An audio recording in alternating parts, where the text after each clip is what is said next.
Wes sujud salat 5 waktu lah nikmati.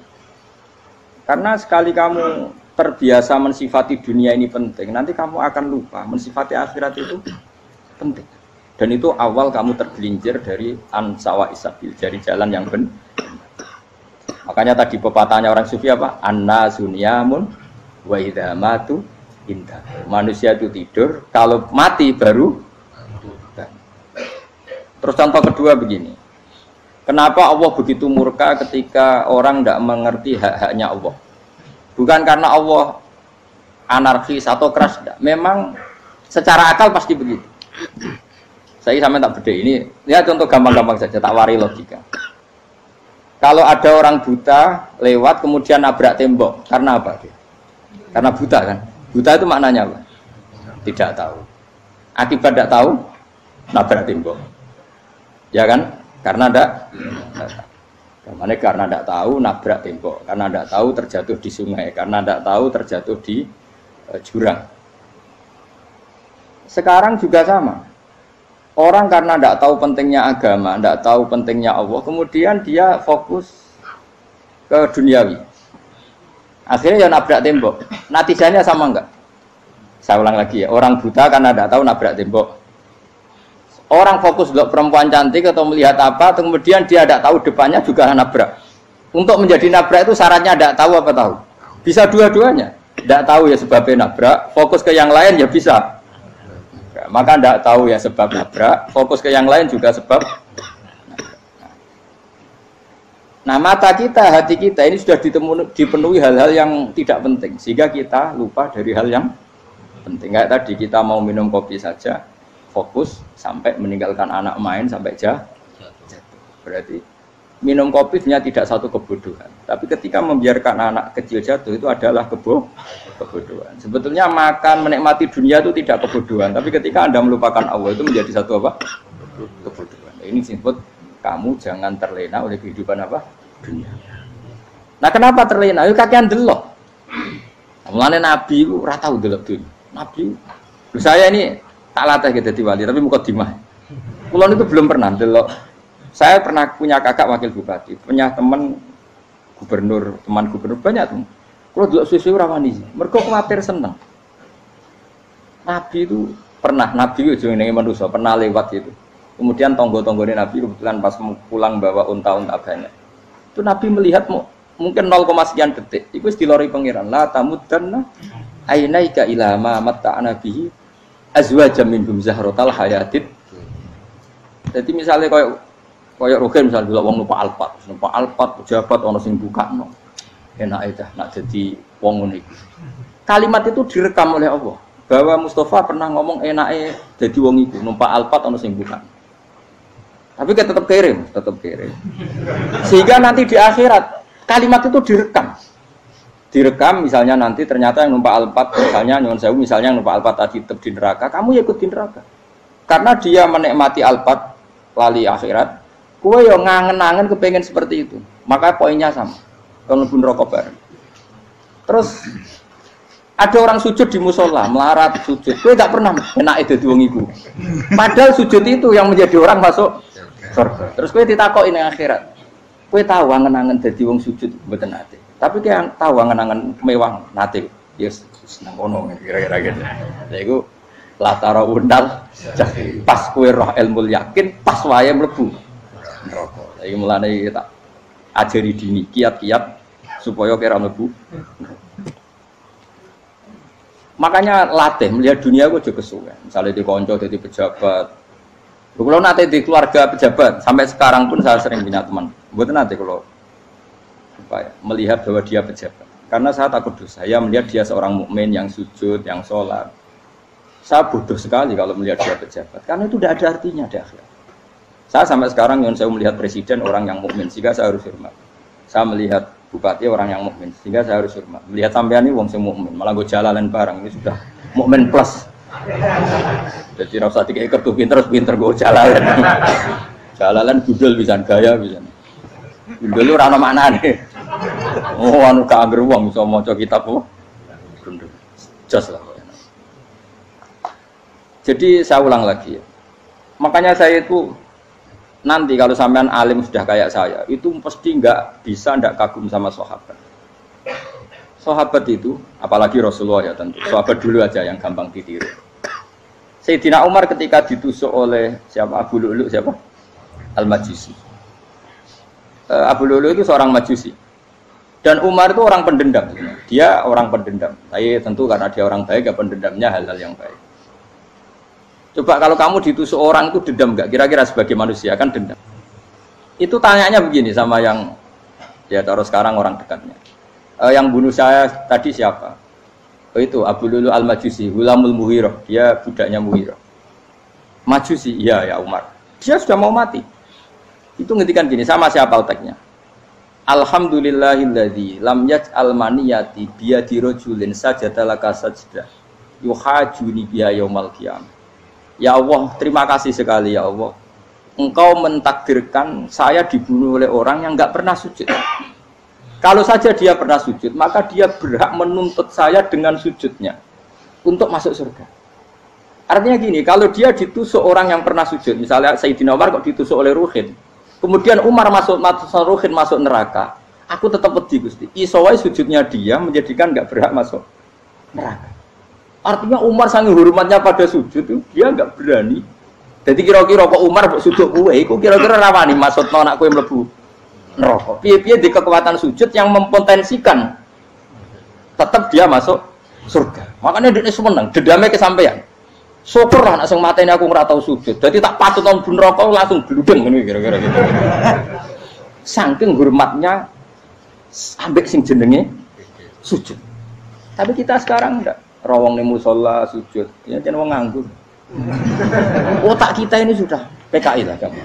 PKI halus, PKI yang tanpa kartu, paham? Makanya Allah kalau muji sujud, enggak sampean tak latih supaya baca Quran yang benar. Kayak apa Allah bikin Ka'bah? Kayak apa mulianya Ka'bah? Itu dibikin Allah untuk apa? Lil akifina wa satusai warrukais sujud, dan untuk orang-orang rukuk dan sujud. Ketika Allah menurunkan rezeki di bumi dan di langit, itu perhitungannya Allah masih itu asli. Rabbana liyuqimus shalah faj'al afidatan minan nas tahwi ilaihim warzuqhum minas sama. Gusti, ben nak sujud ku kuat. Piye-piye menungso nak ramangan ra kuat. Nak is kuat dia tenaga yo ben sujud. Liyuqimus shalah. Ketika Allah muji orang baik, atta ibunal abidunal hamidunas saihuna satrusé arraqiunas sajid. Yang rukuk yang sujud. Karena tadi ketika nanti Anda di akhirat, kenangan terbaik Anda di dunia itu hanya sujud. Liane itu, coba misalnya kena akhirat terus video disetel sih, pas kongkoi ini perapatan, bariku ngelamonem disetel, jadi pegawai negeri, ngayal gajinya sakmene, engko sakmene gue ayo, wan terus rekam kabeh, oh rai sini wong, terus tokoh idola sing duwe wakai, sing tumpakane Alfa, di sekretaris saya, iku mbok neng utakem iku berpuluh-puluh tahun. Dan itu jumlahnya poinnya misalnya 100.000. Bareng idol anu Kanjeng Nabi mau 10%, cuma gayanya mau maca sholawat, tapi sebetulnya agak tahu bayangno ini miskinan Mbak Amit nih miskinan. Gayanya mau maca sholawat tapi teke ora tahu kepengen melarat koyo. Itu direkam. Makanya dari Habib-habib sing alim-alim niku almar'u ma'aman ahabba hada targhib wa tarhib. Kita ini kan sering dimotivasi mubaligh. Mubaligh itu kan saya naik dewi nak ngomong, harus pokoknya seneng Nabi swarga. Dari Habib-habib sing alim nak ngritik, masalahnya dawe mu almar'u ma'aman ahabba. Wong dibarno wong sing diseneng. Apa kamu bisa menjamin seneng Nabi saudure seneng wong-wong itu? Jangan-jangan kita lebih berkeinginan seperti orang tertentu yang kaya raya, yang terkenal, yang hebat. Meskipun kowe lesane muni seneng Kanjeng Nabi. Jangan-jangan status cinta kita terbukti ke orang itu. Iya toh, misalnya gambarnya pasang neng kamar, wah, partai, uang, kuasa. Terus, kue nyumbang masjid nyuwun sewu mau 50.000, tapi bareng nyumbang untuk kemenangan orang itu 10 juta. Nyebut uang itu satu hari 100 kali, nyebut Nabi pedak sholat. Warung dihitung, dipoling mbak malaikat, disurvei buat dipoling orang pokoknya. Dengan cara begini, status senangnya orang ini ke siapa? Ya, ono pengajian sholawatan nyumbang 50.000, nanggo pemenangan. Tapi sudah diundang hayya ala sholah melakukan ngenteni komat. Tapi nak diundang acara kampanye teko ngarep sedurunge 2 jam. Dari sekian di polling, terus kadar cintamu ke siapa coba? Dari sekian indikator misal cara polling. Jangan-jangan diputuskan lebih seneng ke itu. Ya sudah almarhum aman. Apa? Makanya kata orang-orang alim almarhum apa? Orang itu terserang disenangi. Masalahnya kita tidak ada jaminan lebih seneng Nabi. Ya orang ada jaminan. Saya aman misalnya. Hitung dewi-dewi. Rasa menang terus kok begitu. So wis kadung dosa iku wis kadung. Makanya Sufyan Ats-Tsauri itu dadi wali ku mangsa mergo ibadah akeh mboten. Sufyan Ats-Tsauri gurunya Imam Syafi'i. Dadi wali ku sederhana. Sama tak ceritane orang-orang jadi wali dengan cara yang sederhana. Tapi kan niru copy paste ya, artinya orang apa ya KW lah. Kalau niru enggak apa-apa tapi KW kebaikan.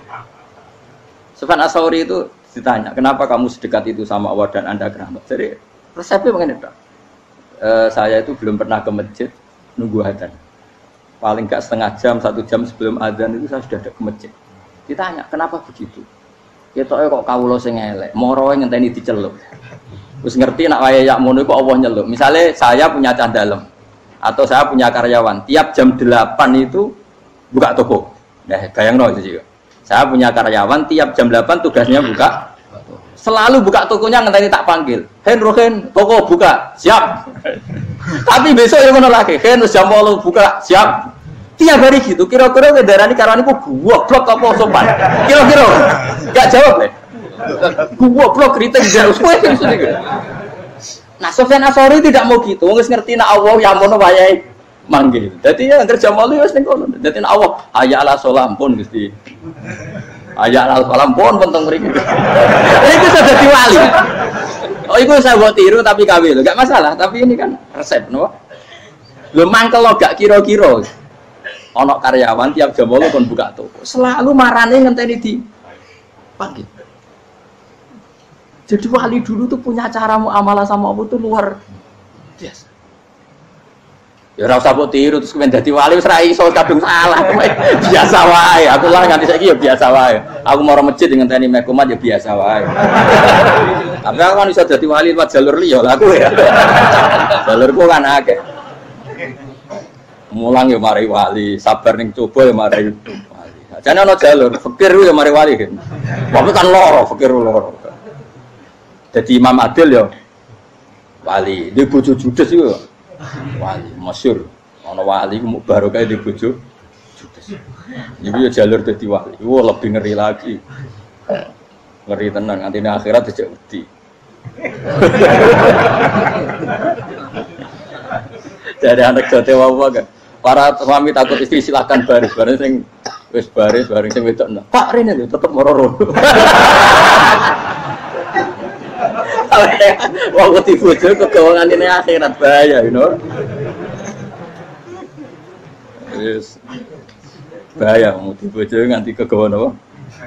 Teng akhirat. Masyhur jadi cerita-cerita wali wis. Biasa ulang lagi ya. Latih, meskipun dari kecil latih. Makanya kamu tahu kenapa Quran itu kalau ngendikan sujud kayak gitu spesial. Balillah fa'bud wa kum minas syakirin. Jadi meskipun kita di dunia umumnya orang saya makan, saya minum. Saya juga punya istri, punya keluarga, punya apa. Tapi saya belum pernah melihat anak saya itu sebagai anak saya. Saya kalau melihat anak saya ini teman sujud saya, nanti yang meneruskan sujud saya. Saya tenan kulon bolak-balik ditanya istri saya dan agak-agak marah. Gus Pak, kenapa kamu hormat sama anak sampai gitu? Kalau nanti manja gimana? Kalau terlalu manja, saya bilang itu udah anak saya. Itu nanti yang meneruskan sujud saya, meneruskan rukuk saya. Saya nanti pasti mati dan saya butuh di bumi selalu ada yang sujud sama Allah. Dan itu yang paling dalam otoritas saya itu anak saya. Orang lain itu enggak dalam otoritas saya. Jika kita melihat anak itu ini penerus sujud saya, penerus rukuk saya. Kita enggak sudah duniawi sekali. Rumah tanah, anak tua ben di rumah. Kapitalistik. PKI lah pikirannya yang ngono, Cina yang ngono. Wong fasek-fasek ning dalan yang ngono. Kowe nggawa jalalan ngalor itu percaya ngono. Jadi dulu itu kalau para nabi donga fahab li milladunka waliya yarithuni wa yarithu min ahli Yakub, seorang turunan yang meneruskan tradisi sujud, tradisi. Sehingga ulama-ulama dulu kalau dongakno anake ya min ahli sujud, wa min ahli Al-Qur'an, wa min ahli sunnah napa? Enggak apa-apa kowe seneng donya gak apa-apa. Ora usah tak warai wis seneng dhisik. Paham? Dadi iki ora usah. Ora usah cara Gus Bak rapopo, ora usah tarani rapopo wis mbok lakoni. Makanya pulau suwon sangat sujud itu luar biasa. Nanti kamu di akhirat kenangan terbaik Anda di dunia adalah pernah apa? Sujud. Bayangkan kalau itu jadi orientasi Anda. Anda berpolitik, cek melok partai Gerindra, cek Golkar, cek PDI supaya jadi penyuara sujud tidak dilarang di Indonesia karena umat Islam mayoritas. Saking mayoritasnya sampai pejabat rasolatnya rawani. Beberapa pejabat rasolat bakal dipilih. Itu berarti kamu berpolitik niat bikin satu pressure supaya standar orang benar adalah sing nopo sujud itu ya benar. Kok yang kaya kerja biar bisa beli tanah untuk masjid. Yang orang miskin ikut menopang supaya masjid itu berdiri. Semuanya orientasinya menuju apa? Sujud. Jadi tidak sujud itu harus jadi wong khusuk sing goblok terus sujud terus. Tahu-tahu negara dikuasai komunis misalnya. Terus akhirnya sujud gila. Termasuk menciptakan satu suasana Islami di negara ini juga berarti menciptakan keberlangsungan sujud. Karena dengan suasana Islami berarti sujud tidak dilarang bahkan dianjurkan dan sebagainya. Ini penting saya katakan karena kalau tidak diingatkan ruwet. Nabi itu pernah punya anak dalam. Anak dalam itu setelah mau boyong cara santri itu ditanya, kamu minta apa sama saya? Ya Rasulullah kasih waktu 1-2 hari mau saya pikir. Karena yang menanyakan orang yang sayyidul awalin wal akhirin setelah sekian 2 hari, minta apa kamu? Jaluannya gak tanggung-tanggung. As'aluka murafaqataka fil jannah. Saya minta jadi temanmu di surga. Oh Nabi kaget tuh. Kok kalian diwarai wong? Mboten nanti sing marahi. Kok Nabi diwarai wong ndak ada ya. Terus kenapa kamu minta itu? Kata tadi, kalau saya minta dunia itu nanti zailah. Dunia itu pasti hilang, faniyah pasti hilang. Maka yang abadi adalah saya jadi temanmu di surga. Tapi apa kata Rasulullah jawab? Fa'inni ala nafsika bikasrotis sujud. Ya sudah kamu bantu saya, kamu memperbanyak sujud. Kayak apa? Nabi pun mintanya fa'inni ala nafsika bikasrotis sujud. Saya bantu untuk menolong diri kamu, kamu memperbanyak apa? Sujud. Makanya di pertama surat turun itu ada wasjud. Kamu bersujud dan kemudian mendekatlah kepada Allah. Tapi sekarang enggak. Karena kita kena hijab duniawi, mitra penting, semuanya penting dan semuanya penting itu makna di hati kamu adalah khadun. Bahkan ngidolakno kiai perkara khadun nafsu, kowe nak dadi kiai gede. Wah, teko ditolak Al-Badru. Wale napu widato MC ne muni Saiful Fadilah wal Karomah, mbah sauni-unine MC. Bariku disangoni dihormat. Tekan muji ulama wae dari segi dun. Ya, bariku iso wayo akeh macam-macam. Utek nek selek, tekan muji ulama wis dari segi. Makanya saya ini termasuk ulama, kalau kan saya ngebis biasa. Kalau jarang kerso di panggungnya, seneng dulu. Supaya semua ulama udah dipandang secara apa? Dunia. Saya sampai sekarang ngedus anak kulo biasa. Teng pasar gitu biasa. Kulo marung teng pasar mangan gitu biasa. Nak seneng kulo ben atas nama wong alim karena apa? Kalau kita terlalu menikmati dunia, lama-lama orang seneng ulama juga dari sisi dunia. Keren, jadi kiai teko disualami dicucupi munggah. Ya enggak apa-apa itu enggak dosa sebenarnya, tapi takut saya utek elek-elek ini ngejolakno perkara duniawi, show-nya itu lho, Pak. Jadi ngene tak pikir teko ngaji bar wis warmu paham karemu ora karep. Mulan ngarep ngaji karemu. Mesti rugi kowe ya, aku tenang ae aku. Ben orang itu latihan ikhlas, napa? Latihan. Kalau kadang gitu protes be tiang-tiang. Gus, jenengan sekali-kali nak tidak tak derekno kok umum. Aku itu tidak mengharamkan itu, meneh kula dereng tuwa. Dereng haji malah turun, topa meneh. Dalane ra roh, dereng kiai malah ngel-ngel wong. Ngurusin tahu tak kon derekno ning kota, tak kon sepeda motor kan terno ning gone Malibu. Dalane tak roh malah yo neraka. Lha kene dalan akhirat ora roh donya ra roh. Lah tak koyo wong ijo urip. Dalan dunia ora roh, dalan akhirat ora mbok roh iku apa. Repot. Jadi kenapa saya ndak mau, bukannya menolak. Saya senang kalau kiai-kiai terhormat, senang sekali. Saya senang kalau ada ulama dihormati karena supaya jadi tradisi ulama itu terhormat. Tapi jangan semua ulama mau dihormati. Nanti lama-lama jadi siklus. Tekan mencintai kiai saja karena fasilitas. Gue seneng jadi imam masjid akbar, masjid Istiqlal, imam besar. Seneng mergo kenal presiden, datang dikawal. Seneng jadi sudes, wah keren sholat ngarepe Ka'bah, teko dikawal askar. Ya kalau seneng karena itu kan berarti menjadi dunia. Itu sirinya kenapa Rasulullah ketika ba'da Fathi Mekah sudah menguasai Mekah, sudah naklukkan Mekah Madinah. Nabi itu satu hari terbiasa mau sarapan saja kadang nggak ada yang dimakan. Tanya ya Aisyah, apa saya bisa sarapan? Enggak ya Rasulullah. Ya sudah saya tak puasa. Supaya tetap terkontrol bahwa umatnya mencintai beliau bukan karena kebesaran. Itu Rasul. Itu setelah periode Mekah loh, jangan kira itu periode Medina. Apa? Itu periode apa? Medina loh. Periode yang setelah Nabi punya segala. Tapi Nabi tetap seperti itu. Kenangannya Aisyah sebagai istrinya apa coba? Dia cantik, cantik sekali. Aku tahu jajal turu ngarepin Nabi terlentang. Ya Nabi tetap sholat. Nah beliau sujud sikilku tak ingkretno. Nah beliau ngadeg tak lonjoro meneh. Jadi Aisyah wa ana muqtaridotun bene adi turu terlentang. Jadi cara ya sudah terlentang. Mau Nabi nak sholat suwi dia tetap sholat. Tapi di bojo ayu orang ngerasa sholat. Bojo elek ora sholat. Bojo elek amen junub menawa. Sekali ora kena go contoh. Kasus itu wong kasus. Kowe di bojo ayu prawan turu karepku sik sholat ora bos misale lho. Pemene wong jegoten wae tambah over. Mustafa kalau orang nyek jegoten liyane ora parah situ. Mergo nang nyek wong akeh dosa, nang nyek wong sitok ora. Misale dosa wis tak hitung mau ke sore. Aku nyek dosa sitok, mulang ganjarane 10, cek susu piro? Cek surplus orang dagang cek. Cek badi. Iku ana adene ra ikhlas. Ora ra ikhlas aku yo ra ikhlas ilmuku, malah lara. Malah ngerokok ping 13 sebenarnya. Makanya ini dipikir ya, saya ulang lagi, harus dipikir secara matang-matang bahwa kita tidak boleh terlena oleh kehidupan dunia. Menjadi bodoh kan Anda minum teh, kemudian anak Anda jatuh di pinggir Anda. Paham ya? Nah, sekarang menyangkut mukjizat. Ini masih tentang ayat ini, nanti sampean tahu logikanya. Tak bedain, tidak jawab satu-satu aja. Karena iman sarannya harus tahu. Fa'lam, fa'lam itu tak tahu. Fa'lam annahu la ilaha. Ketika sekarang telur, saya memberitahu misalnya, Hen, telur ini udah dipitik, cara kowe mungkin tor. Ayo jawab satu-satu. Mungkin kan? Tapi pertanyaannya, saat telur menjadi pitik kemudian mungkin, dan ayam ini bisa terbang, bisa selingkuh, bisa punya anak turun, itu menjadi mungkin itu kan kamu pun tidak ikut menciptakan. Ikut nggak kamu menciptakan telur menjadi ayam? Tidak kan? Kan di luar kudrah kamu, di luar kemampuan kamu. Tapi kamu bilang itu mungkin.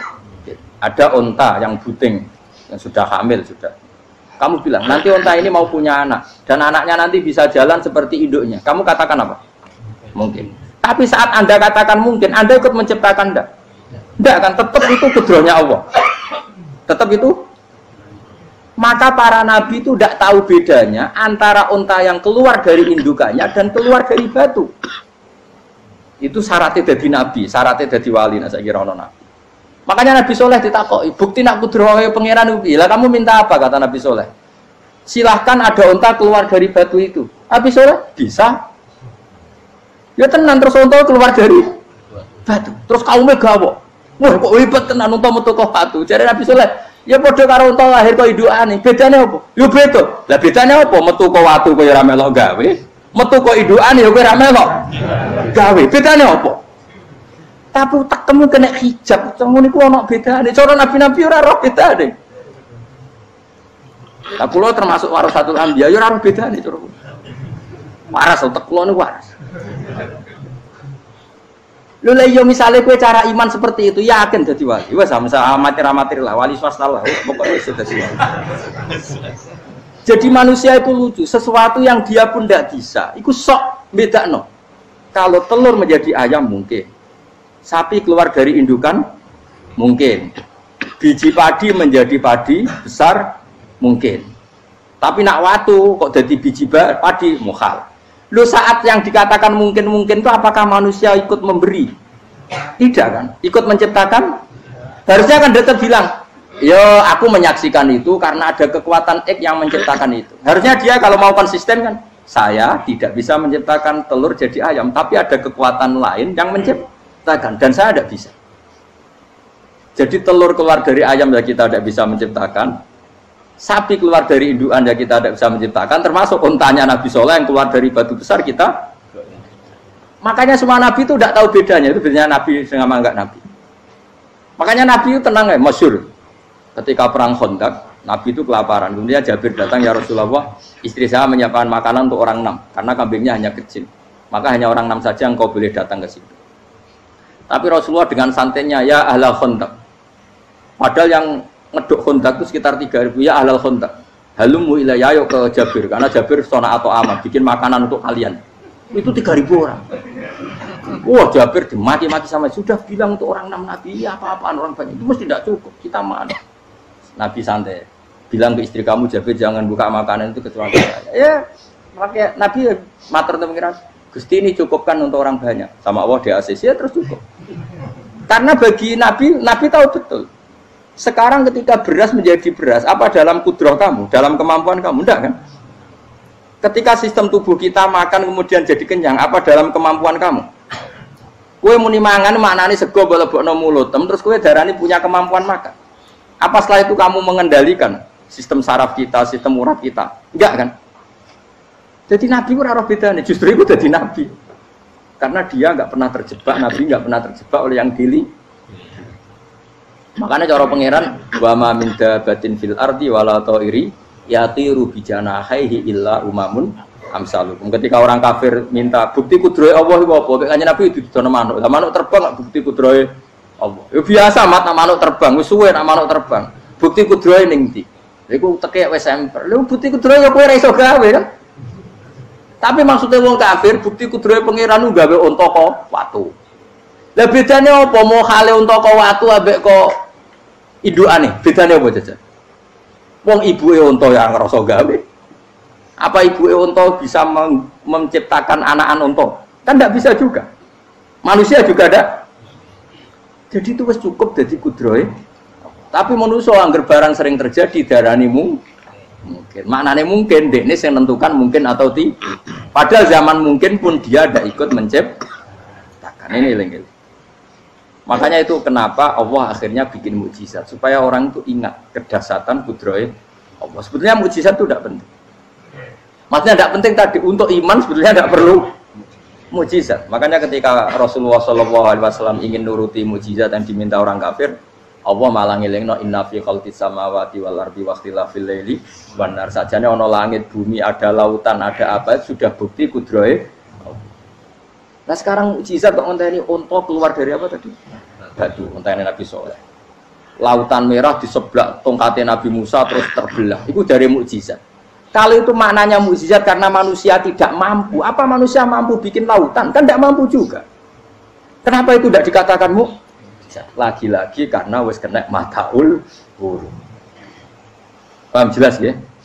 Makanya kata Allah, saiki wong ora percaya hari kebangkitan. Alasannya masa manusia jadi tanah menjadi manusia? Memangnya manusia yang sekarang hidup itu dari apa coba? Sehingga nado melok pilek, pilpres, melok dukung mendukung itu memangnya dari apa coba? Dari tanah kan?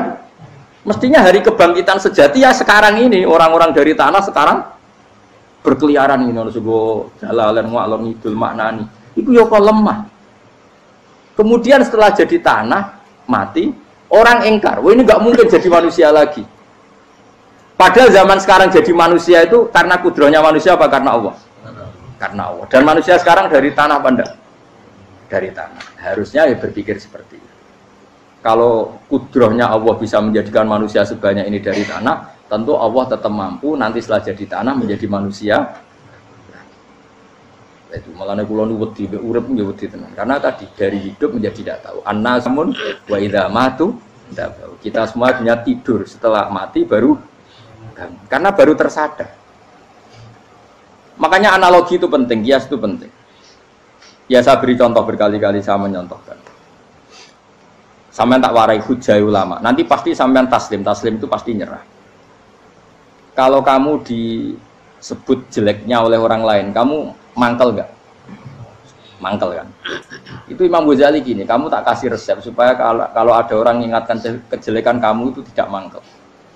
Apa itu resepnya? Misalnya gini, di baju saya ini, inna fi thawbika akroban wa hayatan. Di baju kamu itu ada kalajengking yang berbisa atau ada ular yang berbisa. Ada orang mengingatkan itu. Kamu terima kasih apa enggak? Terima kasih. Karena ada sesuatu yang bahaya di diri kamu. diingatkan, dan karena diingatkan itu Anda terus bisa menghilangkan sesuatu yang bahaya tadi. Sekarang kamu punya sifat hasud, sifat dengki, sifat riya, sifat-sifat yang buruk. Itu sesuatu yang mencelakakan kamu di akhirat. Kemudian ada orang mengingatkan itu, harusnya kan kamu matur nuwun karena sifat yang buruk kamu diingatkan, kemudian kamu berusaha wong diingatkan ada kala jengking yang hanya madorot di badan kamu saja kamu terima kasih. Ini diingatkan ada hasud dengki yang madorotnya dunia akhir, kamu tidak terima kasih. Jadi itu ulama dulu. Jadi kalau bikin hujah itu gampang sekali. Jika ulama dulu kalau berdebat kemudian diingatkan temannya, kalau dia salah misalnya, itu ya tenang saja. Karena mereka cukup punya akal, punya analogi untuk nganggap itu biasa. Kayak diingatkan ada kala jengking di tubuh kamu. Kamu matur nuwun enggak sama ingatkan? Tadi saya ngaji sore, ngaji di sini cerita. Kila itu Imam Ahmad. Itu mudah mereka iman sama Allah dan Rasul. Maka na yu'minu billahi wal yaumil akhir falyukrim apa? Jaru. Kalau kamu iman sama Allah dan Rasul maka muliakan tetangga. Itu ada seorang ulama dipanggil tetangganya, ayo ke rumah saya. Setelah sampai, dah pulang saya tidak jadi butuh. Sampai di rumahnya dipanggil lagi. Ke situ lagi, dah pulang lagi saya sampai 3 kali. Itu si ulamanya senyum-senyum santai. Ketika pemuda tadi insaf dan minta maaf, kenapa Pak Ulama kamu kok tenang saja? Jawabannya enggak. Kata Rasulullah, saya disuruh hormat tetangga. Saya senang sekali bisa melakukan perintah Rasulullah. Jadi saya nurut kamu itu tidak ada urusannya dengan kamu, karena perintahnya Rasulullah. Nangis pemuda tadi. Kalau kita kan enggak, gengsi dong, giambar. Ini kan kita gayanya mulai sunnah Rasul, tapi utek itu jihadun. Nah kalau kamu sudah gitu, tak daftar udah di wali, mbok KPU-nya oleh nyetujui mbok kapan roh nanti. Daftar. Saya ulang lagi, jadi kamu harus terbiasa dengan kias yang diajarkan Quran ya. Jadi ketika bibijian jadi pohon besar, itu pun kamu katakan mungkin. Padahal ketika kamu katakan mungkin, kamu pun tidak ikut menumbuhkan bibijian jadi pohon asam yang besar. Itu menunjukkan kudrohnya Allah. Artinya sebetulnya kamu hidup semuanya itu hanya menyaksikan kudrohnya Allah tanpa kamu memberi kontribusi. Kenapa kamu yang menentukan mau hal dan tidak mau? Harusnya mau taslim menyerahkan diri nak kabeh mau nyekseni kekuasaane Allah. Itu sing dimaksud Quran apa ya tanazzalul amru bainahunna lita'lamu annallaha ala kulli syai'in qadir wa annallaha qad ahata bi kulli syai'in ilma. Alam raya dibikin variasi kayak gini mau tujuannya Allah supaya kalian menyaksikan kemampuane. Boleh jelas ya. Makanya ketika ada pangeran, ketika bumi yang sudah mati tak hidupkan dengan hujan, begitulah kadzalikan nusyur. Ya kira-kira seperti itu proses sesuatu yang mati menjadi hidup lagi. Jangan lupa untuk tinggalkan komentar Anda dan klik like jika kalian suka. Silahkan share dan bagikan ke teman-teman Anda. Untuk berlangganan kami silahkan klik subscribe channel Ngaji Kiai. Assalamualaikum warahmatullahi wabarakatuh.